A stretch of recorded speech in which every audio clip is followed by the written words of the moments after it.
অনেকেই বলে কোয়েল পাখি নাকি উড়তে পারে না, কিন্তু আজকে আমার একটা পাখি উড়ে চলে গেল। আসসালামু আলাইকুম রহমতুল্লাহ। আগামীকাল থেকে যেহেতু রোজা শুরু হচ্ছে, আজ শনিবার, তাই ভাবলাম পাখির ঘরটাকে ভালোভাবে পরিষ্কার করে দেই যাতে কোনো গন্ধ না আসে। আলহামদুলিল্লাহ এখন আমার সব পাখিগুলো মোটামুটি সুস্থ আছে, একটা পাখি বাদে। আর এখন প্রতিদিন আল্লাহর রহমতে অনেকগুলো করে ডিম পাচ্ছে। আমার কাছে যে ডিমের অর্ডার আছে, এখন ইনশাল্লাহ সব ডিমের অর্ডার পূরণ করতে পারবো। এতদিন আমার কাছে কেউ কেউ ডিম চেয়ে এক সপ্তাহ অপেক্ষা করতে হয়েছে, তারপরে অনেকেই ডিম দিতে পারে নাই, অনেকে ডিম নেয়ও নাই আর আসলে দিতে পারি নাই। এখন তারপর আমি আবার নতুন করে পাখি উঠেছিলাম, ওই পাখিগুলো এখন ডিম দেওয়া শুরু করছে। তো এখন সবার চাহিদা ইনশাল্লাহ পূরণ করতে পারবো। যার যার ডিম লাগবে আমাকে এসএমএস দিয়ে জানাতে পারেন।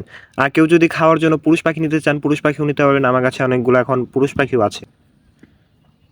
আর আমার যে 3টা টাইগার মুরগির বাচ্চা ছিল, একটা টাইগার মুরগির বাচ্চা অসুস্থ হয়ে মারা গেছে, আর 2টা আছে এখন। 2টা মাশাআল্লাহ অনেক ভালো আছে, 2টা অনেক ভালো খায়। এখানে হলো একটা মেল একটা ফিমেল। এরপর পাখির ঘর পরিষ্কার করার সময় একটা পাখি দরজা দিয়ে বেরিয়ে যায়। তারপর এটাকে ধরতে গেলে পাখিটা দেয় অনেক জোরে উড়াল। আমি ভাবছিলাম এই পাখিটাকে আর পাওয়া যাবে না। তারপর দেখি কিছু দূর গিয়েই একটা খেতে বসেছে, যেই খেতে দুটা লোক কাজ করতেছিল। এরপর আমি ওই খেতে গিয়ে অনেকক্ষণ পাখিটাকে খোঁজাখুঁজি করছি, কোথাও পাখিটারে পাই নাই।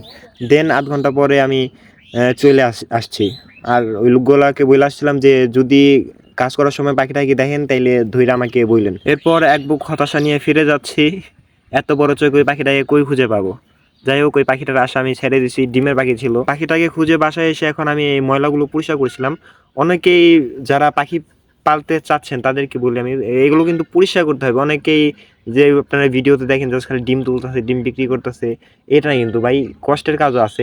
এই পাখি এগুলো কিন্তু সবাই পরিষ্কার করতে চায় না, এই জন্য অনেকেই পালে না। আপনি যদি ভাই পাখি পালন করেন তাহলে এগুলো পরিষ্কার করতেই হবে। যদি না করতে পারেন তাহলে ভাই আপনি পাখিটাকে পাইলেন না। আর যদি আপনার ইচ্ছা থাকে যে আপনি এই কাজগুলো করতে পারেন তাহলে আপনি পাখি পালতে পারেন। পাখিতে আসলে লাভ আছে ভালোই। পাখির ঘরটাকে পরিষ্কার করে নতুন করে আবার কাগজ বিছিয়ে দিলাম। পাখিগুলো এখন একদম স্থির হয়ে আছে, কারণ এতক্ষণ পরিষ্কার করছি তো, এতক্ষণ অনেক দৌড়াদৌড়ি করছে। এখন খাবার দিলাম, খাবারগুলো খেয়ে এখন স্থিরভাবে আছে। পাখিগুলো আমার ক্যামেরার দিকে তাকিয়ে আছে আর ভাবতেছে শালাই করে কি, আবার ফ্লাশ জ্বলতেছে তো ক্যামেরায়, এই জন্য আরো বেশি অবাক হয়ে তাকিয়ে আছে। যেহেতু আগামীকাল থেকে রোজা, আগামী 1 মাস কিছু দিনের বেলায় খাওয়া যাবে না, যার কারণে আমি আজকে সারাদিন খাওয়ার উপরই আছি।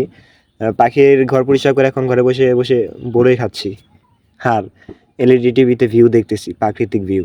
এরপর বড়ি খাওয়া শেষ করে আমি উঠে গেছি চালে। আমাদের চালের ঘরের সামনে একটা ডালিম গাছ আছে, তো একটা ডালিম পাকছে, তো চালে উঠে এখন আমি ডালিম খেতে আসি। আসলে এটা ডালিম নাকি বেদানা আমি ঠিক বুঝি না। ডালিম আর বেদানার মধ্যে পার্থক্য কি আমি তো এইটাই বুঝি না। আমার মনে হয় ডালিম হলো বইয়ের ভাষা, আর বেদানা হলো আঞ্চলিক ভাষা। আমার মনে হয় এইটুকুই। আসলে ডালিম আর বেদানার মধ্যে আমি এখন পর্যন্ত কোনো পার্থক্য পাই নাই। আমাদের কাছে ডালিমগুলো মাশাআল্লাহ অনেক ভালোই হয়, কালারগুলো হয় একদম লাল টকটকা। যাই হোক, খাওয়া দাওয়া পর্ব শেষ করে এখন চলে এলাম ধান খেতে। ধান খেতের কাজ আজকের মধ্যেই শেষ করতে হবে, যেহেতু কালকে থেকে রমজান শুরু হইতাছে।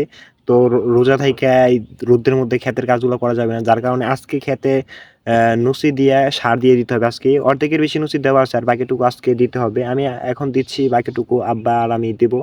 দেন বিকালের দিকে সার দিয়ে দেবো। তো আজকের ভিডিওটা এই পর্যন্তই। আল্লাহ পাক আমাদের সবাইকে সবগুলা রোজা সঠিক শুদ্ধভাবে পালন করার তৌফিক দিক। ওমা তাওফিকি ইল্লা বিল্লাহ।